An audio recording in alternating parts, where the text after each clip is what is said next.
Uba Francis G. KHASI Uberang Sian ulah syak thumkum Mission Director Jong Dream Project henin kasngi ulah Ïakynduh Myntri Tnat Social Welfare Uba polling do ban Ïamir Jingmut bat yakilat kilinti ban jam syakmat hakabaya day bat kajing jelay jong udrak hapok kejela hagani kajing yalang uba KHASI yang ulah pensengap hakmat Myntri ba un sakot jing yalang kiseng Tremon sengubha kisam lapuli bat kiwe haka khalai terik unai weng banyak peliu Jingmut Halor kat tu kat ni teli ki project hapok ke Dream Mission uba KHASI yang uba deru hek pulit bala syongtai ulah kerjaan ya ke Jingmut bandon ya ke kenhun ke bapura ke ban pet ya ke jing ki pami na udrok nakadaw bakal lingkor jong ki pulit kalakya palat.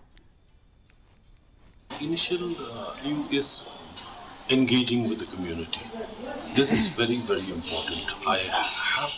We have to, as a part of the government, as part of this Dream project, we have to raise maximum awareness about this. And this can only be achieved with, working with the shnongs, with the community, with society at large, with NGOs, with users, with rehab, how to sort this out. We will hit the ground running. We will be moving very fast and as far as I can to interact with the people at large.